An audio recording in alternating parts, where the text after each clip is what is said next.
అసలు చాలా మందికి లిగమెంట్ అంటే ఏంటో తెలియదు. ఉదాహరణకి మనం మోకాల మీద మొత్తం బరువు వేసి నడుస్తాం.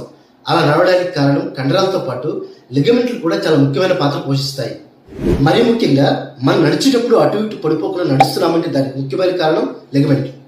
కానీ కొంతమందికి మోకాళ్ళ దగ్గర ఇప్పుడు మనం చూపిస్తున్న విధంగా కాళ్ళు కొంగకాళ్ళ మాదిరిగా వెనక్కి తిరిగి ఉంటాయి.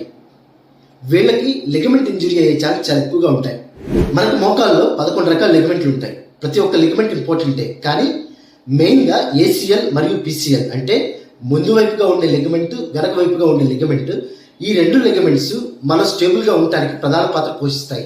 ఇప్పుడు మనం చెప్పుకున్న విధంగా ఎలాగైతే ఏసీఎల్ మరియు పీసీఎల్ మనం నడవడానికి స్టేబుల్గా ఉండటానికి సహాయపడతాయో అలాగే తొందరగా ఇంజురీ అవ్వడానికి కూడా ఛాన్సెస్ ఉన్నాయి.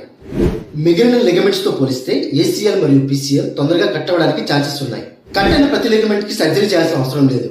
ఒకవేళ లిగమెంట్ కట్ అయితే ఆ లిగమెంట్ ఎంత మేర కట్ అయిందో చూసి తక్కువగా కట్ అయితే సర్జరీ లేకుండా మోకాల్ని కదపకుండా అలాగే ఉంచి కొన్ని రోజుల పాటు ఆ తర్వాత ఫిజియోథెరపీ స్టార్ట్ చేస్తారు. ఈ ఫిజియోథెరపీ స్టార్ట్ చేసిన వెంటనే కొన్ని రోజులకి కాలు యథావిధిగా నార్మల్ పొజిషన్కి వచ్చే అవకాశం ఉంది.